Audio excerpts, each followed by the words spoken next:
Hello बच्चों, मैं आपको एक कहानी सुनाने जा रही हूँ जिसका शीर्षक है परवरिश। और मुझे पूरा विश्वास है कि आपको ये कहानी ज़रूर पसंद आएगी और इस कहानी से आप बहुत कुछ सीखेंगे भी। तो आप इस कहानी को बहुत ध्यान से सुनिए और इस कहानी से हमें क्या शिक्षा मिलती है उसको भी आप सुनेंगे। तो चलिए कहानी शुरू करते हैं। एक बार एक छोटा बच्चा ड्राइंग बुक पर पेंसिल से कुछ बना रहा था।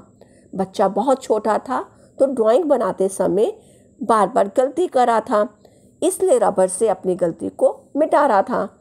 अचानक कुछ समय बाद उसे एक काम याद आया और वो अपनी ड्राइंग बुक को वहीं पर फर्श पर छोड़ दिए और चला जाता है।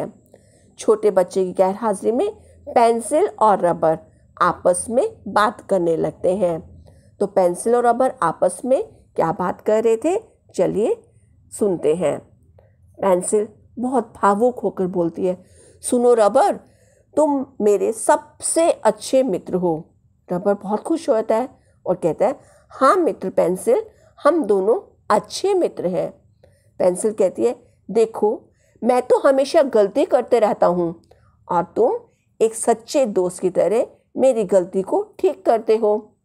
रबर कहता है, हाँ मित्र पेंसिल, मैं तुम्हारी गलती को ठीक करता हूँ। और पेंसिल भी कहती है, किंतु जब भी तुम मेरी गलती को ठीक करते हो ना, तो तुम्हारे शरीर का कुछ हिस्सा कम हो जाता है और मुझे ये बात अच्छी नहीं लगती, मुझे बहुत दुख होता है। रबर कहते हैं, दुखी ना हो मेरे मित्र, मेरा जन्म तो यही काम करने के लिए हुआ है। अगर मैं तुम्हारी गलती को ठीक नहीं करूँगा तो मुझे भी अच्छा नहीं लगेगा और अंत में तो हम सब ने नष्ट होना ही है। तो मुझे जो काम सौंपा गया है वो काम मैं हंसते हंसते करना चाहता हूँ। पेंसिल कहता है, मैं तो बहुत धन्य हुआ तुम्हारे जैसा एक सच्चा दोस्त पाकर। पेंसिल और रबर की बात खत्म हुई और छोटा बच्चा अपने काम को निपटाकर फिर से ड्राइंग बनाने के लिए आ गया। तो बच्चों, इस कहानी से हमें क्या सीखने को मिला? परवरिश कहानी है हमारी। इस कहानी से हमने क्या सीखा? बच्चों, ये छोटी सी कहानी परवरिश हमें ये बात बताती है कि हमारे जीवन में कुछ लोग ऐसे आते हैं जो हमारी गलती मिटाते हैं, चाहे उस बात के लिए उनका ही नुकसान क्यों ना हो।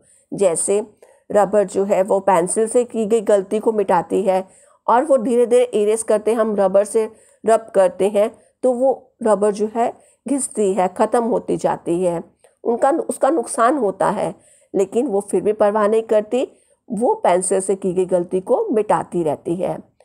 ये लोग कोई भी हो सकते हैं, वो एक सच्चा दोस्त भी हो सकता है, आपका अच्छा मित्र जो आपको गलत रास्ते पर हमेशा जाने से रोकता है और हमेशा अच्छे रास्ते की तरफ जाने के लिए आपको प्रेरित करता है।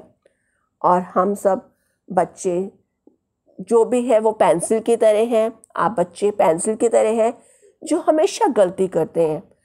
और आप सबके जीवन में माता पिता एक रबर की तरह होते हैं जो हमेशा आपका भला ही चाहते हैं। बच्चों, आप एक पेंसिल की तरह हो, पेंसिल जैसे गलती करता है वैसे ही आपसे भी गलतियां होती हैं। आपके पेरेंट्स एक रबर की तरह हैं जो हमेशा आप जितनी भी गलती करें हमेशा आपका भला ही चाहेंगे और आपको सुधारने का प्रयत्न करेंगे।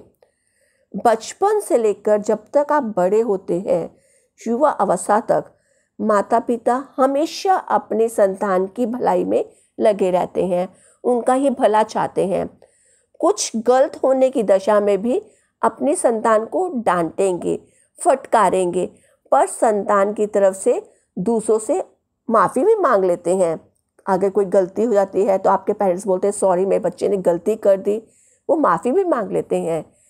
जिस तरीके से एक रबर पेंसिल की गलतियों को मिटाते हुए ख़त्म हो जाता है, क्षीण हो जाता है, उसी तरीके से आपके माता पिता भी संतान का भला करते करते, आपकी गलतियों को सुधारते सुधारते, ठीक करते करते बूढ़े हो जाते हैं।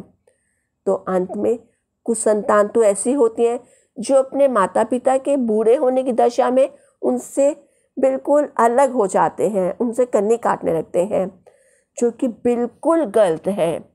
अपने माता पिता की उन्हें सेवा करनी चाहिए। इसलिए अच्छा यही होगा कि माता पिता जिन्होंने आपका हमेशा भला चाहा है, तो बाद में आप भी उनका भला ही सोचें। तो बच्चों, आज की कहानी परवरिश से आपको ये सीखने को मिला कि जिस तरह रबर पेंसिल से की गई गलतियों को मिटाते मिटाते अपने आप को भी कष्ट सहन करती है, अपने कष्ट की परवाह नहीं करती, बच्चों उसी तरह आप भी एक पेंसिल की तरह हैं जो गलती करते हैं। आपके माता पिता रबर की तरह उसे सुधारते हैं।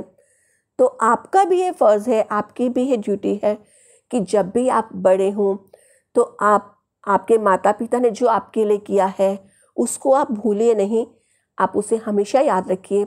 और जब बड़े हो जाएं, वो बूढ़े हो जाएं, तो आप उनका उसी तरह सम्मान करें, उनको आदर दें। उनकी उनकी कि अगर उनसे बाई चांस कोई गलती भी हो जाती है तो उनसे ऊंचा नहीं बोलें, उनसे प्यार से रहें और उनकी हर ज़रूरत को पूरा करें। मैं आशा करती हूँ आप ऐसा ही करेंगे और आपको इस कहानी से बहुत कुछ सीखने को मिला। Thank you. Have a nice day.